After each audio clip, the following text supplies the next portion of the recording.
Lee Pearson, Dr. Robert Stubblefield, and Steve Richens. Our special guest today is Dr. Kevin J. Mitchell. Dr. Mitchell is a professor of genetics and neuroscience at Trinity College, Dublin. Science at Trinity College, Dublin. Science at Trinity College. Excuse me. We are here to discuss his most recent book, Free Agents: How Evolution Gave Us Free Will. Now, we are appreciative of this topic because the debate around free will has almost collapsed out there. As I was telling Dr. Mitchell that, well, he's well aware of this. So let me pass the baton over to Lee for some initial comments. Okay, thanks, Steve. Just a couple of things here. What I plan to do, and I think Steve and Bob will be going along with this, is I plan to use free will to dig deeper about free will, to go beyond what comes to mind automatically. And we do this, I believe, by focusing, by volitionally, choosing to focus on key concepts that otherwise might slip by too quickly. And there are a whole lot of them in this such key concepts in this field. So, we're going to try to use free will to understand whether free will, how is it neither deterministic nor indeterministic for that matter. So I thought we would first, let me just say something about the book, a few quick words about Dr. Mitchell's book. I enjoyed reading it quite a lot. Some parts still puzzle me a bit, but that's why we're talking today.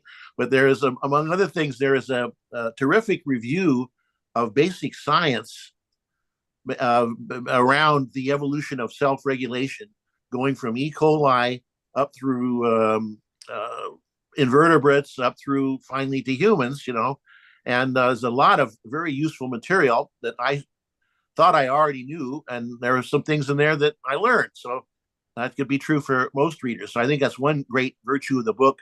Whether or not its basic thesis is true, is that there's a review of stuff that almost everybody can. It's very understandable. It's a very readable discussion. So I definitely recommend for anyone, no matter what your background is, to get a copy of the book. So I thought I would turn it over to Dr. Mitchell and let him give a little, brief discussion if he can. It's a hard task of what the thesis of the book is and something about a little about that, and then we'll dive in to see if we can dig deeper into it. So, yeah, should we call you? We have too many PhDs around here, so we like to go with Lee and Bob and Kevin and Steve fine, if it's okay. All right, we'll do that. So, Kevin, go ahead, please. Yeah, thanks very much, and thanks, guys, for the invitation. It's a real pleasure to be here. So yeah, you've given me a hard task to summarize the thesis of the book in just a few minutes. But let me start by saying partly what prompted me to write it, and out in the world these days, there seems to be a trend, especially from neuroscience, from some of my colleagues, to think that because we can look in the brain now, we can really get in there, we can almost see the cogs turning as people are making decisions. We can go in animals and we can activate little parts of the brain, really individual neurons, and we can make animals do things. We can not just make them take actions, but we can alter their cognition. We can alter the very parameters of decision making as an animal is behaving in some kind of task.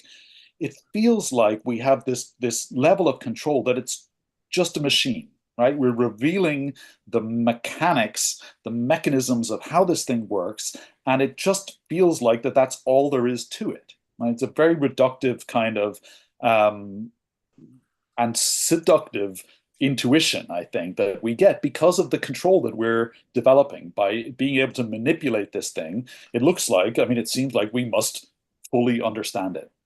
And I feel like that's a mistake. I feel like it's a slightly narrow view on what's happening. And what I want to advance, I guess, is the idea that even though our cognition relies on neural machinery, it can't just be reduced to the activations of neurons and so on.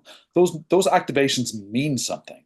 And what they mean in the system is the important aspect. That's why they have some causal efficacy in the system. When you have some pattern of neurons that constitutes for you a belief that something is out in the world, say, right now, you guys are all having a belief that my face is out in the world, right? There's some patterns of neurons in your brain being active that's representing that idea to you. And you can think about that idea and you can act on it. And the particular details of the neural firings are kind of arbitrary and they're incidental and they're changing all the time. That's not where the real causal detail is. It's in the idea. So what I wanted to do in the book was ultimately build up to a picture where we could see that cognition is actually a real thing, that neuroscience should be able to help us explain the mind without explaining it away. And we don't want to just eliminate all that stuff and say it's just neurons firing, you're just a machine. Oh, and by the way, the machine is deterministic. That's the sort of usual implication.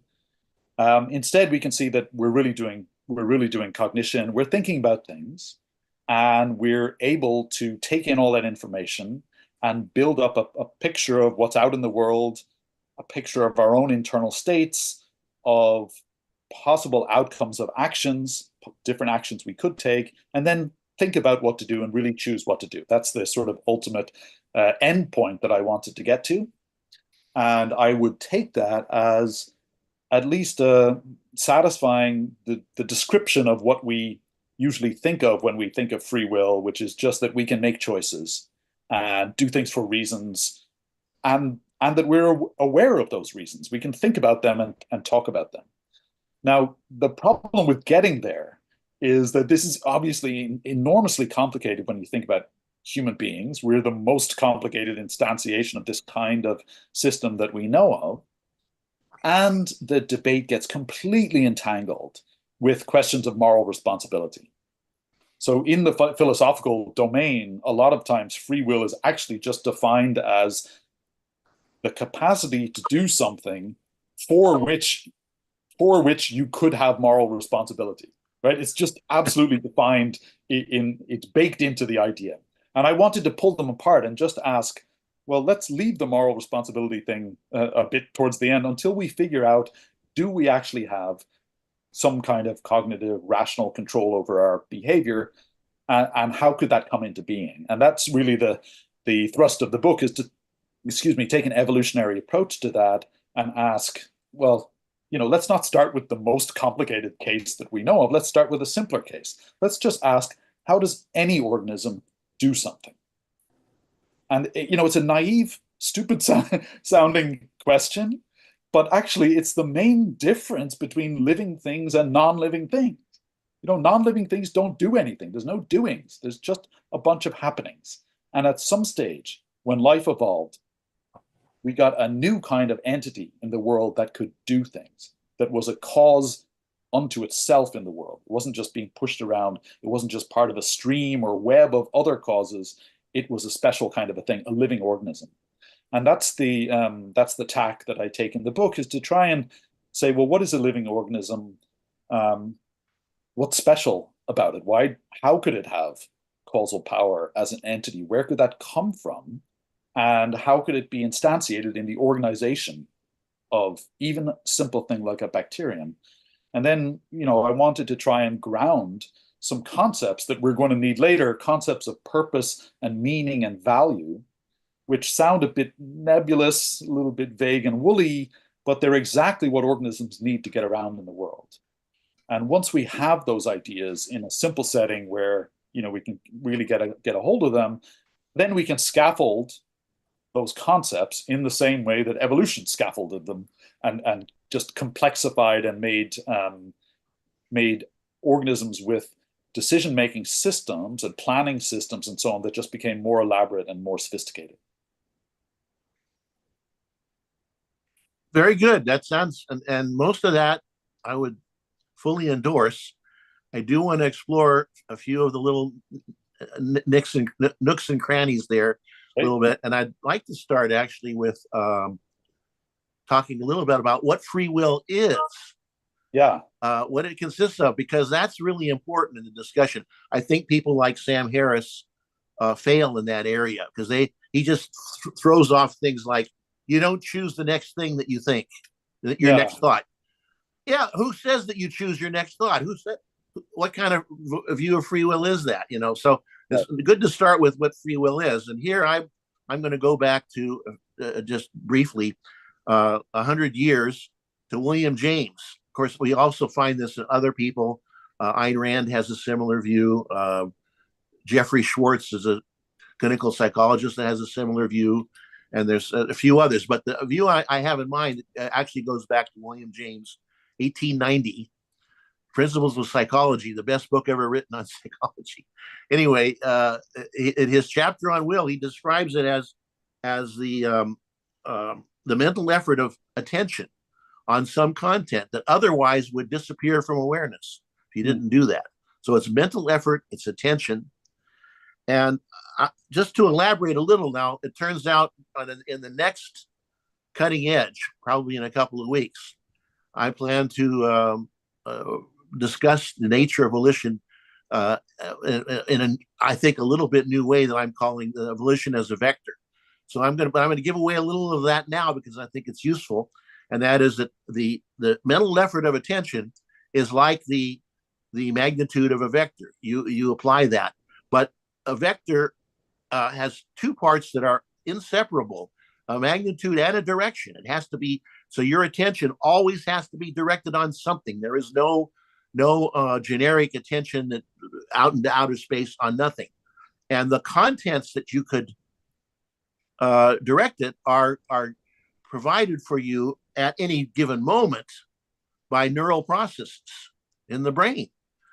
And so those things are constrained. At what you can focus on at any moment is subject to various constraints, the various things that Sapolsky talks about, for example, or that you talk about, for example, all the possible constraints of genetics and personal history and reinforcement history and economic issues and all the things that people talk about as constraining, I think operate at the level of what you are provided for, what you can choose from within consciousness.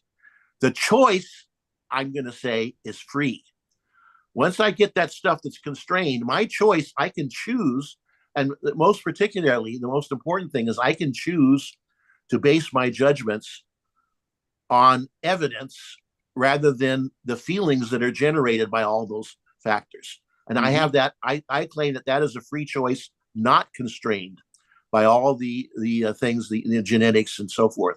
And that has to be the case. I think that has to be the case because otherwise you could not be objective in judgment about anything. You would be necessarily biased because we know people make mistakes. We know error exists. What I'm saying is error is not inevitable. You can avoid error by choosing to follow evidence rather than your feelings. Now, there's more to it than that, but I better just stop there. Maybe you want to comment on that, and then I'll let my colleagues in a second. But maybe Kevin. Sure. Great. Okay, so there's a lot. There's a lot in there. So you started with asking about a definition of free will. I think a lot of the problem in the debate is just people start with a different understanding of it, and so someone like Sam Harris, for example, and to a certain extent Robert Sapolsky, advance a view that is essentially a dualist kind of idea, which is that if anything is going on in your brain that influences or informs your decision making, then it's not you doing it. It's like if it's just your brain making the decision. And all of the advances of neuroscience that reveal more and more of those decision making mechanisms basically just shrink the gap in which you might be there pulling the levers. And that is to me just an odd idea because they basically define it out of existence from the get-go, because they would say obviously that can't be the case, that would be magic, right?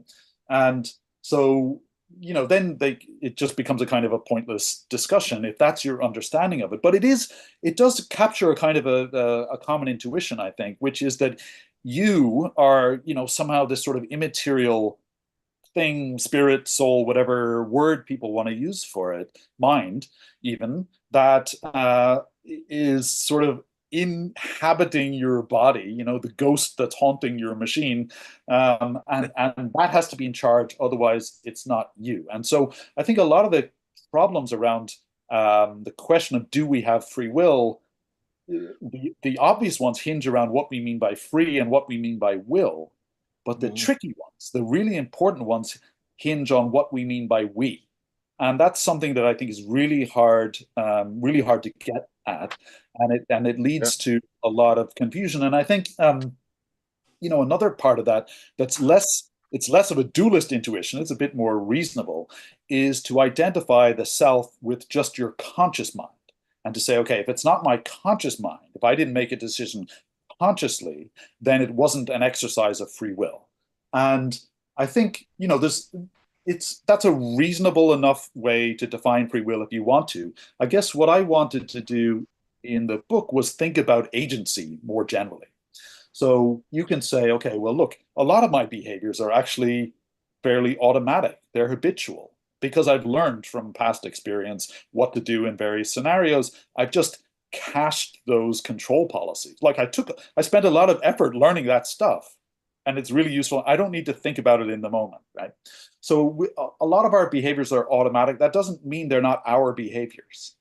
And it also doesn't mean that they're not accessible to conscious volition if something would happen, like, you're driving home and suddenly there's a detour and you have to think actively about what to do as opposed to being on autopilot. So the idea, I think, that there's questions about whether our behaviors and actions issue from us, and then what us means. Is it just our conscious mind, which is involved in some subset of our behaviors in a deliberative kind of a way, or is it the whole suite, our whole patterns of behaviors, all of our sort of habitual behaviors and adaptations to the world, which to me still encompass you. It's just it's just, like I said, that cached information, those policies that we already have. And in a sense, you can compare it to a corporation, where you could say, look, the corporation is, the whole thing is acting. It's not just the CEO that's making all the decisions.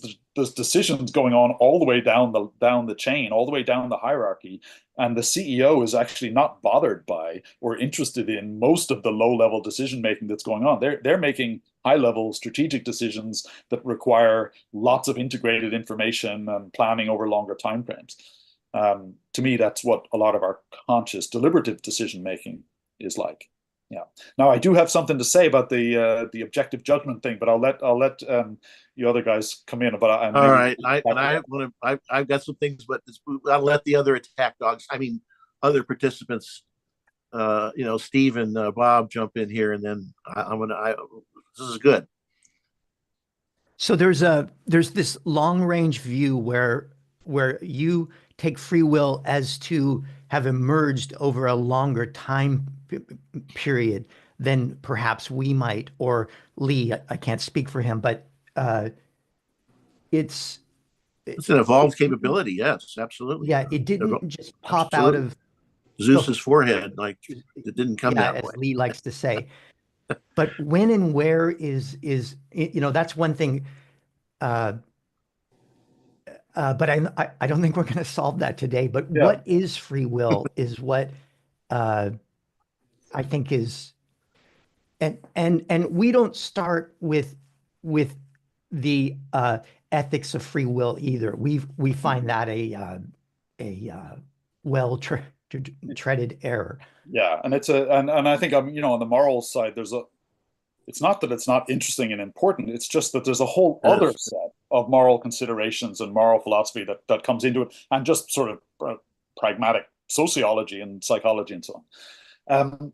So you've touched upon a really interesting thing, this idea of this emergence, right? The emergence of free will. And what I would say is that we can just replace the word free will with a suite of cognitive capacities, and capacities for action selection, capacities for perception, for building up a knowledge of the world, for having a model of the world and a model of yourself in it, for simulating possible outcomes of possible actions, for evaluating between them based on past experience and predicted utility. So all of those things we can look in evolution, we can find, particular mechanisms that allow organisms to do those kinds of things. And, ultimately we get to things that we call, for example, executive function in humans, to use a psychological term, which is, being able to monitor your actions, being able to switch between tasks if the need arises, being able to keep things in working memory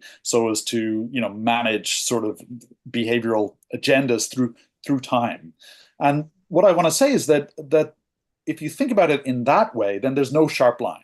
Right? There's no moment in evolution when there were agents, there were organisms without free will, and then there were suddenly ones with free will. I mean, I like to use the term agency, like I said, because it's not laden down with all the philosophical baggage. And there, to me, it's just a continuum. There's different degrees of agency. There's different kinds of agency. And I didn't in the book explore the kind of other branches of evolution that go to things like, birds or octopuses or insects and so on that have different, not just different degrees, but different kinds of agency. And I think you can think about that, if you want to say, well, how would you quantify how much agency something has? I think we can think about things like the degree of behavioral flexibility that an organism has, the amount of information that they can integrate, the number of things that they can think about at a time, the number of different goals that they can juggle, and in particular, how far into the future are they capable of planning and thinking about and controlling, right? Because when you choose an action, you're actually not choosing the action. You're choosing a goal, right? You have something you want to accomplish, and then in order to achieve that goal, you have to do some things, and usually you have to keep doing them, right? It's not just a momentary decision. To pursue a goal and achieve it, you have to keep doing some behaviors, and you have to adapt along the way, and you have to monitor how you're going and so on. And we do that over decades sometimes. It's incredible the capacity that we have there. So I see it as a continuum, and the final thing I will say is it's also emergent through our own lifetimes. It's not just that it emerges evolutionarily. This is a suite of capacities that emerge through maturation, through experience, through learning. So it's why we don't think that children have as much control over their actions as adults do, precisely because we are able to control those impulses and act in a more rational way with longer term planning and delayed gratification and so on. Let me insert quickly about executive functions, because I've studied that in cognitive psychology. The vast majority, possibly all of the people that talk about executive functions in cognitive psychology are compatibilists. They do not really believe in free will, I think, almost without exception. So I don't think you can appeal to executive function. And I do think there is an actual distinction, and I'll get back to it later because I'm going to stop here. But I want to get back to consciousness. I think that consciousness is really important in this, and really problematic also. So with that, Bob, I'll bet Bob is going to jump in here, who knows what he's going to do. Well, I was going to focus on consciousness. Good. And the fact that there's a sense in which your search, Kevin, is materialistic. Mm-hmm.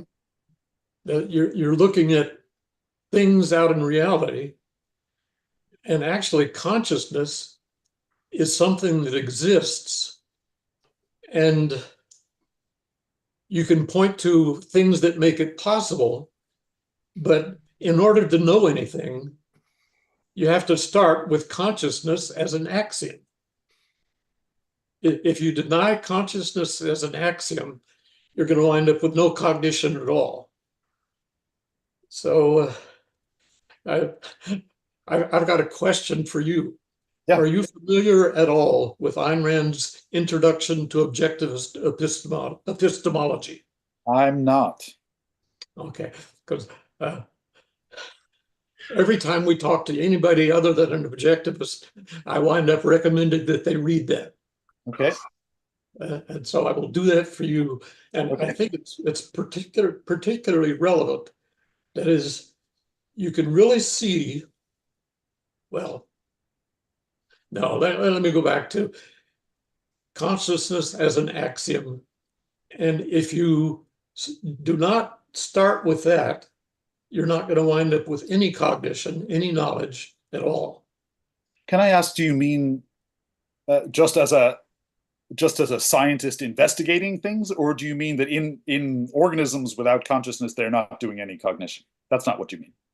Uh, Or maybe it is. Yeah, organisms I without don't- consciousness are not doing cognition. Yeah. I think they're doing, you can call it information processing if you Right. want, but you Okay. can't call it cognition. Okay, so I would argue with that, and it's partly a semantic thing. But I think, and I'll get back to consciousness because I think it's super important. Obviously, we're heading there clearly. I want to make an argument for an idea called basal cognition, where you could say, how do we define cognition? And we can define it using human psychological terms. And if we do that, then nothing else will ever qualify as cognition, right? But we don't have to do that. I think we could define it in a more abstract sense and say cognition is a kind of activity where an organism uses information to solve problems, to allow it to adapt to novel scenarios. And if you use that terminology, then yeah, humans are doing that, and they're doing it in a human way. But even a bacterium is doing that. It's just doing it in a bacterial kind of a way. So I don't think we have, I mean, it's a little bit, semantic about the word, but the point is, when you look at the kind of problem solving that a bacterium is doing, you can find some underlying concepts and principles that you also see in human cognition, just elaborated and much, much more sophisticated. And I think that comparison is useful, whatever you want to call it. It's a useful comparison to highlight those principles because it helps us clarify, I think, what the goals of cognition are, cognition arose because it helps the organism control its behavior in a way that enables it to persist in the world. And nervous systems, for me, are first and foremost control systems. In fact, the very early ones were just literally motor control systems. And then they hooked up to sensory stuff, and then you got some internal cognition and layers and so on.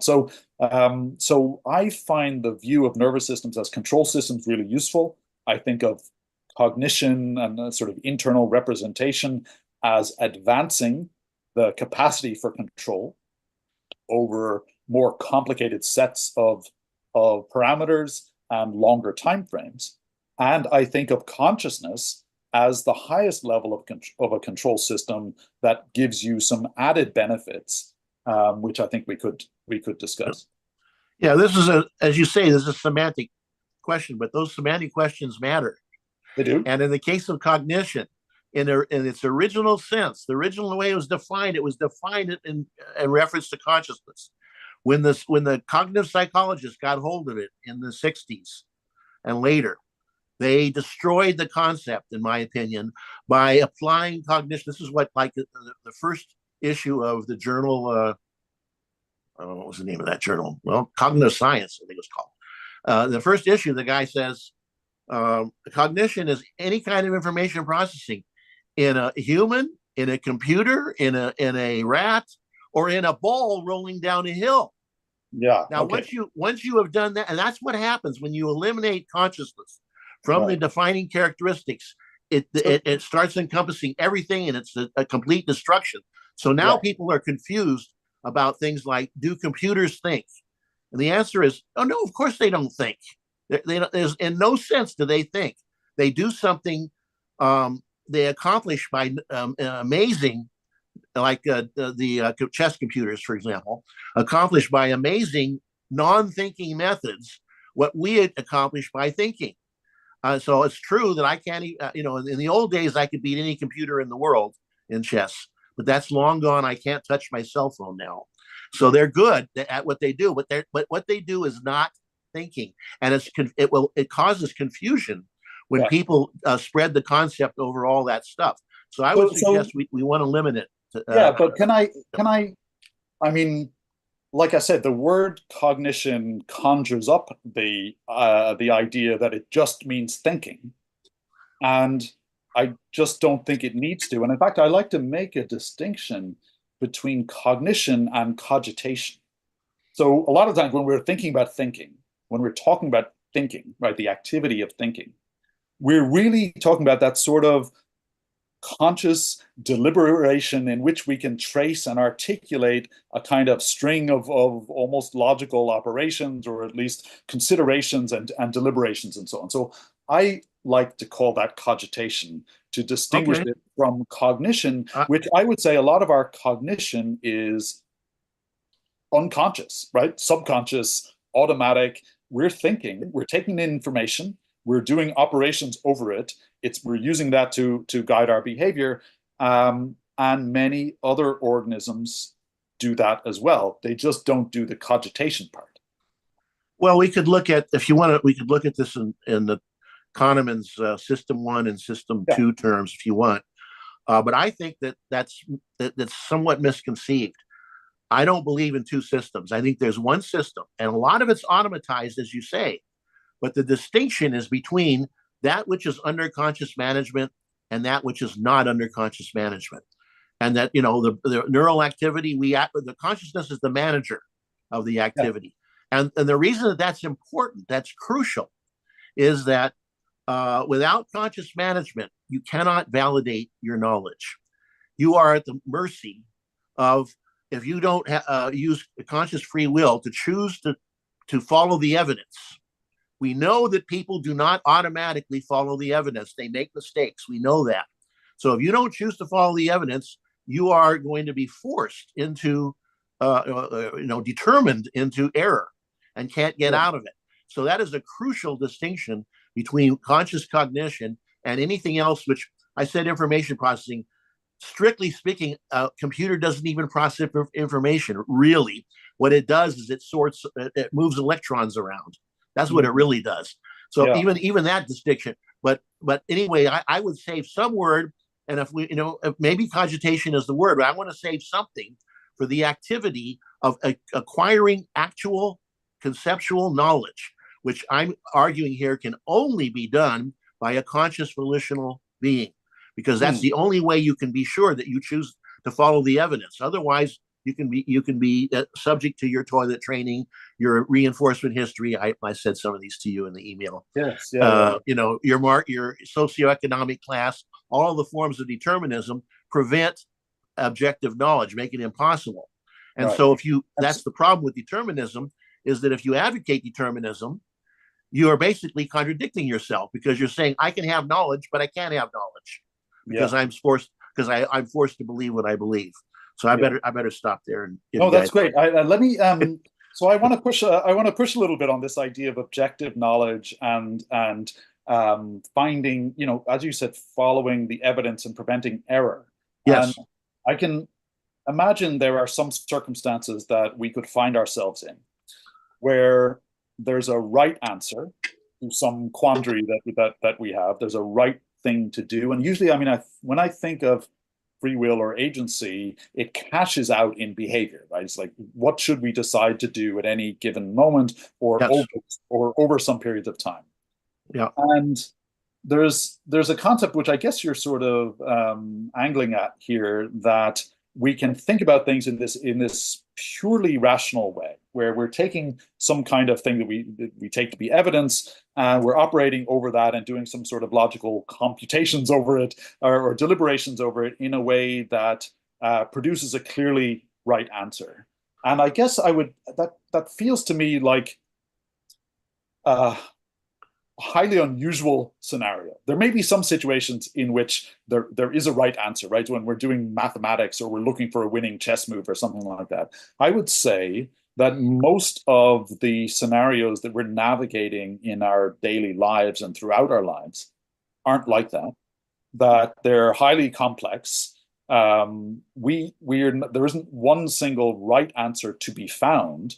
There just is the output of us trying to optimize with whatever information we can get, with whatever sets of beliefs we have over all of the motivations and goals that we're trying to juggle that may be in conflict with each other in short and long term and so on.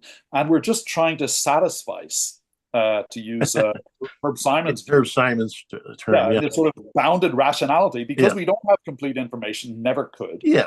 We can't do all these computations to full extent because I get that point. Computationally, there's a computational explosion. It just gets too complex. There's too many factors to think of at one time. Yeah. And so what we do is we use heuristics that we've learned from our past. We use our policies and commitments so that we don't have to think of everything from scratch, right? So I would say we don't want to not use all of those aspects of our history when we're thinking. And we use our emotional systems to help guide us in terms of picking out the elements in any given scenario that we should pay most attention to, right? The challenge is we can't just take in information and submit it to an algorithm with preset weights, because the weights are dependent on us and our history and each other in ways that can't be predetermined. So I guess what I want to say is that the idea of sort of purely rational decision making just doesn't apply to most things. And in fact, we use a lot of our emotional signals as inputs to help us figure out what we should pay attention to, what matters to us, what we should care about, and to narrow the search space such that we can actually come to a decision. You may be surprised that I agree with, I think, almost everything that you said there. Okay. And I don't think it contradicts what I said at all. Because all I'm saying about emotion is that the problem is if you accept something as true just because you feel it. That's the problem. Right. It's not that your emotions don't give you guidance. I have a whole riff on inklings. The feelings feelings about thoughts. Yep. But inklings are something to follow up on, not something to believe is true necessarily. You believe something that is true by rationality, what you call rational. Now, rationality, that's a whole other subject. But anyway, I wanted to make a comparison to a wonderful sentence in your book that I can't quote exactly, but it was something like, the processes of living things do not occur in an instant. Yes. They don't occur in a slice. They occur over time. That is true of rational thought. We're not talking about you sit down and in a quick moment, you just take all the evidence in, arrive at a conclusion. It goes over time. There's error correction involved. There's all kind, and it's not going to be a process at any moment. So, but that's still a rational process. And then what you get in the end is a conclusion that it's the best conclusion you can make in that context. And what I'm saying is, I'm not saying that you can't make a mistake. You can still make a mistake, even with the best will in the world and the best rational thought. You can still make a mistake.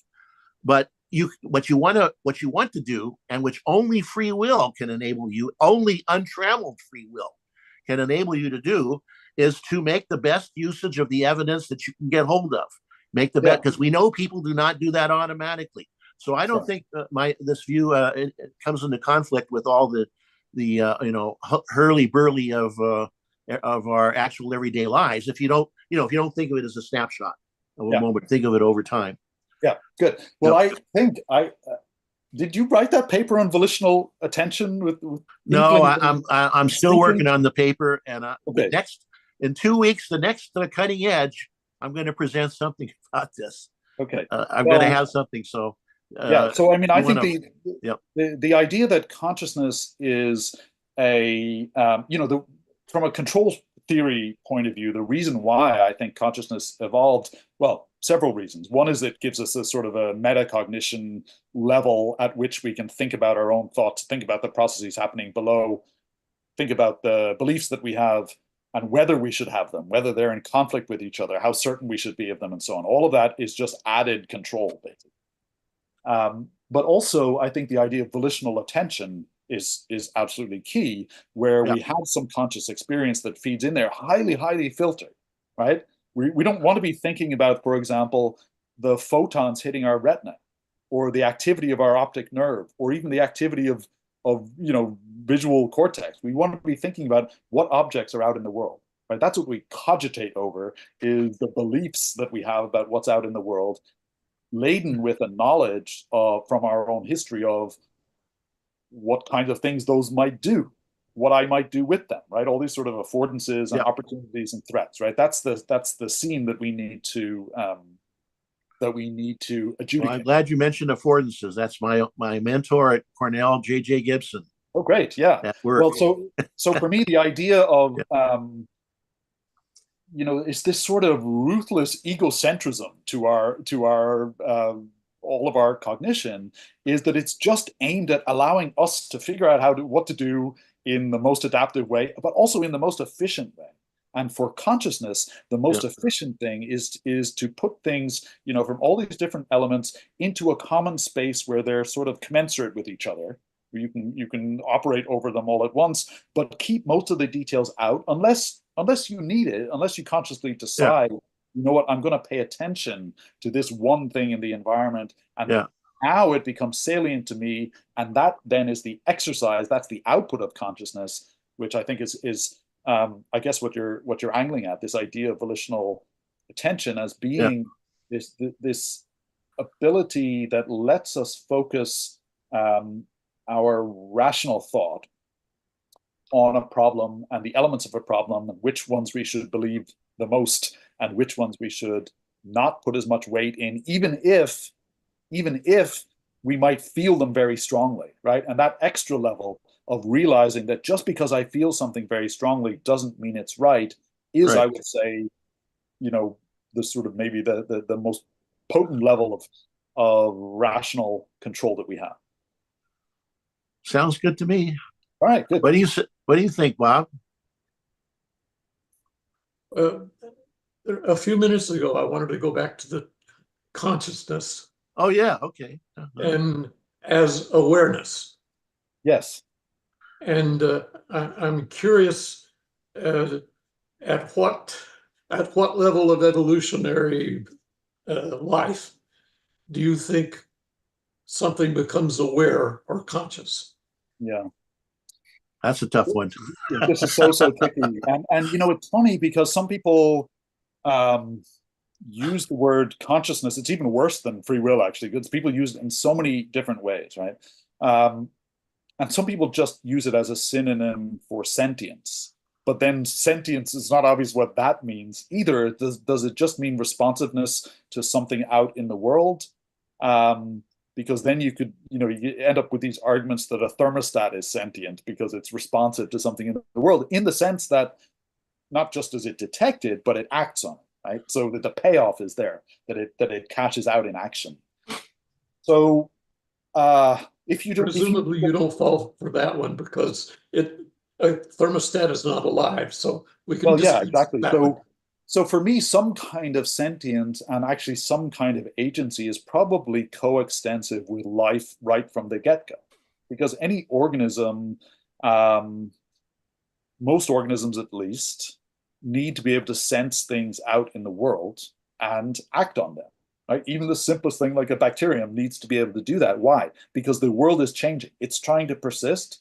The world is not cooperating, partly because if the bacterium is successful at persisting and reproducing, it's changing its own environment by using up resources and producing waste and so on. So it needs to be able to respond to the world, to detect things in the world, and to have some kind of policies about what to do about them. So I think it's yeah. Sorry, go ahead. Presumably, you don't also equate sensitivity with consciousness, though. No, I don't. And again, this is where I think almost our words fail us. It feels like we need different kinds of words for sensitivity and sentience and consciousness, and instead they blur all together. One thing I find valuable when thinking about consciousness, because it means so many different things and people refer to so many different phenomena when they talk about it, is to say, what's the opposite? because I think you can think of consciousness versus something that's non-conscious, like a rock or something dead, right? That's non-conscious. You can think about consciousness versus subconscious, where you've got activities that are going on that you're not consciously aware of, but they're happening, and maybe you could be aware of them. Like you could think about some aspects of your own thought process if you focused on it. You've got conscious versus unconscious, which refers to, you know, more like a neurophysiological state that you can be in and then you can be out of. And so those opposites sometimes are useful in sharpening which aspect of consciousness we're talking about. I take you to be talking about phenomenal consciousness, or that sort of awareness, the feeling that we're having feelings. Yeah. And I have no idea when that arises. There's lots of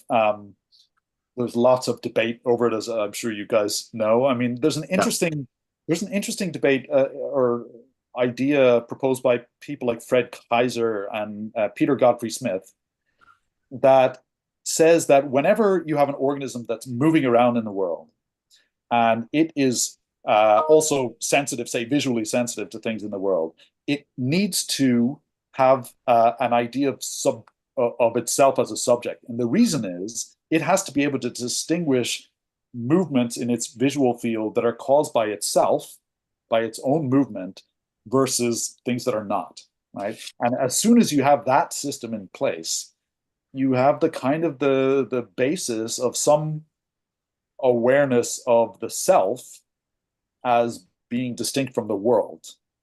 And that self-awareness is another sort of aspect of consciousness, right? It's not just that you're aware of things, it's that you're aware that you're a self having things. Part of your experience is not just is the experience of being a self having those experiences. But I mean, look, you can see by the hand waviness and this infinite regress that I don't have a lot of productive to say about this. Let me quickly, because time is rushing by us here, want to quickly introduce a few ideas as quickly as I can. One is that there are a couple of books that you might find interesting. One of them, one by Locke and one by Locke. The book by Locke is called Free Will and Epistemology, which gives it's an analytic philosopher, which I find hard reading, and I don't know how you whether you do or not, but it's hard reading. But okay. It's basically covers many aspects of the argument that I described in terms of achieving objectivity. He has a little different way of looking at it because he's an analytic philosopher. But anyway, it's an interesting book, and it covers a lot of the arguments that have been made over the centuries since Epicurus, that argument. The other book is a book called The Illusion of Determinism by Ed Locke, who is a prominent industrial psychologist. And he it's not as out there as your book, but it is another book in the opposing area. And he does have similar view of free will to what we have as being freedom from antecedent causation. So just a couple of things. With consciousness, Bob's will disagree with me here. So, but I'm going to say what I say anyway. Consciousness, in my view, is integral volition. I believe a consciousness without volition would be a couch potato, would be sitting there. If you didn't have volition, or if an animal didn't have volition for that matter, and you experience all this stuff and you couldn't do a damn thing about it, it would be horrible and useless. So I think that they go together. That's what my paper with Monroe Trout, What is Consciousness For, that you have to, someday you might want to take a look at it. Oh, no, you don't have to, of course. No, I just read it. I just read it, and I really enjoyed it, and I completely agree with you. Okay, so that gives you some idea of where consciousness, when you can see behavior in animals that doesn't look robotic, you start thinking consciousness. So I think, for example, ants are probably robots, but dogs are definitely not robots. Yeah. So I think dogs are for sure conscious, and ants are pretty sure not. But it's a tough, you can't introspect in a dog's mind, so it's it's tough. Again, I'd be inclined not to make a sharp division, but to think of possible. Okay, well, that's another question. Yeah, it's not as sharp as some people think. That's for sure. Now, one more quick thing, and the other guys may want to jump on into, but I have this suspicion, maybe it's a nasty suspicion, that you are at heart, not at heart. Yeah, no, not at heart. Because at heart, you're a good guy. At mind, you might be what they call in philosophy a non-reductive physicalist. Yeah. And if you are a non-reductive physicalist, the big problem with that is consciousness, because when those people face consciousness, they're caught on the horns of a dilemma. Either they say consciousness is epiphenomenal, which is a common way out, but is ridiculous, or they have the problem of overdetermination. Because if you look at it and say, well, meaning is causal here. Of course, I would want to see exactly how that works in terms of volition, and exactly how that goes along with physical law, because you also say in the book, if I remember correctly, that physical laws are not violated at all. Yes. But physical laws, let's take, for example, the double slit experiment. When you send one particle through, one electron or something, a photon, it goes somewhere, you don't know where, but you send a zillion particles through and you get a very definite interference pattern. There's no room. I don't think there's really room for free will in determinism. And then I'll ask you one other question about that. Suppose that, and I think I know the answer, but I'm curious what you say. Suppose that one of the deterministic interpretations, such as the de Broglie-Bohm interpretation, happens to be correct. By the way, it is not true that they've been experimentally disproven. That is not true. What has been shown experimentally is that there has to be, if any such account is true, there has to be faster than light communication. That's what actually. So they haven't been disproven. Anyway, suppose one of those is true. I think it's the case that your discussion pretty much collapses. Is that right, or would you be able to save it? Speaking of collapse of the wave function, this is a different kind of collapse. What do you think? If you had it on a deterministic, on a Bohmian theory, could you still operate? Yeah. Okay. So great. So first of all, I would say that there's no evidence for determinism in physics at any level, not just at quantum levels, at any level. In fact, we probably would. In classical physics, probably disagree with that. Yeah. So, but all right. Anyway, go ahead. But the story in classical physics is amazing, right? Is this view that most people have is like, okay, well, obviously classical mechanics is deterministic, but quantum mechanics isn't. So then either you come up with some scenario in which you can say, well, quantum physics actually is deterministic, like the de Broglie-Bohm thing, or some other hidden local variables, or even many world interpretations which just don't do any work at all, right? Yeah. So I would say that the vast majority of physicists accept that quantum indeterminacy is ontologically real.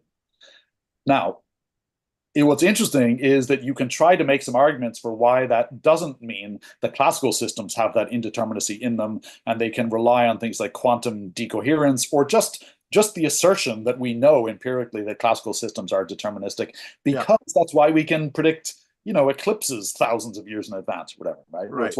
That's why we can put little rovers on comets moving 140 miles an hour. Right? Now, it turns out that well, the solar system is just particularly obliging. It's this incredibly linear system where little variation only causes in starting conditions only causes little variation in the outcome. So we don't care. So it's absolutely true that there are some classical systems that are such that whatever quantum little fluctuations are going on, they don't affect what goes on in the whole thing. Yeah. But most systems are like that, right? We can predict the orbits of the planets, but we can't predict the weather on the planets, because the weather is a truly chaotic system. Oh, but I'm not done. All right, sorry. Go ahead. If there's real indeterminacy, right? If there's real physical indeterminacy and indefiniteness in the parameters of a system, which there must be, because actually the system no physical system can contain infinite information. So there's a whole other argument for indefiniteness. If that's true, and if you have nonlinear sort of things, then what that means is the future is really open. Lots of things could happen. And now that doesn't get you free will or control by itself. In fact, for an organism, the challenge is now not where does the freedom come from, because the freedom comes for free, right? It's just in the universe. Lots of things could happen. For an organism, the challenge is how does it make just certain things happen? And there, the indeterminacy at low levels is really key because that creates some causal slack in the system. It means that if you have just the parameters here and the laws of physics, you've underdetermined the future. Many things could happen, right? There's no unique solution to the equations of physics there. In that scenario, you can organize a system such that it constrains the possibility space. And that's just what living organisms do. That's what it means to be alive. Living organisms just are regimes of constraints that keep making themselves happen. That's all they are, right? That's just it. They're just bundles of constraints. They keep making themselves happen. But they can also develop sort of macroscopic control systems that can make particular things happen. And they can make particular things happen not just within themselves, but within the world, out in the world. And Okay, so so the idea that you have this indeterminacy at whatever level it manifests opens up some causal slack in the system. It gets around the causal exclusion argument that I think you were referring to, either this causal overdetermination. And it says, actually, what's important in a system is that it can be macroscopically organized in a way that it's sensitive to macroscopic patterns. That's what our nervous system is like.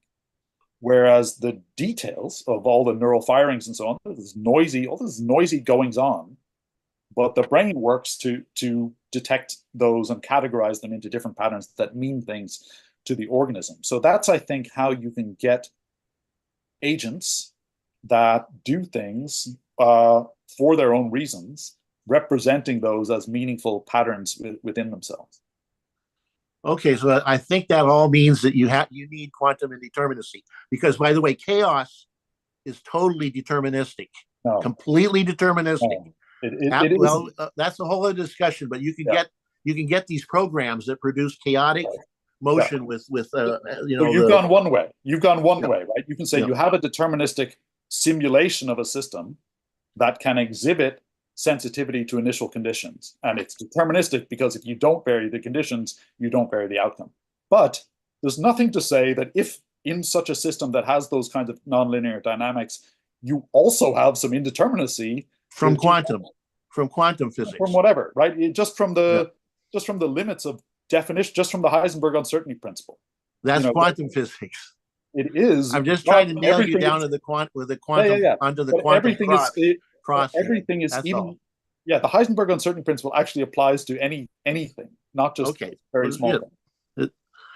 All right. Okay, we got to wrap up. We have a producer who's edging us toward that. Unfortunately, so you guys wrap up. We could go on. I could go on for a lot longer. Yeah, I'm sure we could absolutely. Kevin could too, but we are coming to the end, I guess. No. Yeah. Anything? Anybody want to try to make a final statement before we? Any of you guys? Kevin, you should have the final word, being the guest. Okay, well, let me just try and tie up that little sort of final discussion we were having there. So my view is that the reason why you can get some new kind of thing in the world, a living thing that's capable of action as a self, as an entity, is precisely because the physics underdetermines what can go on, and you can get the emergence of systems that are organized in such a way that they constrain what happens without violating physics, without adding any new sort of magical forces or anything. It's the same kind of organization that allows my laptop to do things. It allows the software in my laptop, an abstract sort of thing, to control where the electrons are going, right? It's not messing with anything. It's just constraining stuff. And that idea of emergent constraint is a really powerful one because it leads to a kind of a transcendence. You now have a different kind of an entity that just transcends the lower level stuff. It doesn't violate it. It's just operating at a different level. And I think you can keep using that kind of logic to get to the level of consciousness, which again depends on biological stuff, without being reducible to it. Okay. Boy, we well, could go further, yeah, we but could go not on. not We today. just started. Maybe we can get you back sometime. Oh, sure, I'd love that. All right, Yeah, we'll try to do that. I will definitely try to do that. yes, definitely. Thank you, Dr. Kevin Mitchell. His book is Free Agents: How Evolution Gave Us Free Will. An excellent read. Thanks for coming and thanks for the panel. Oh, thanks so much, and thank you guys for the discussion. That was really, really fun. Thanks, Yes. great.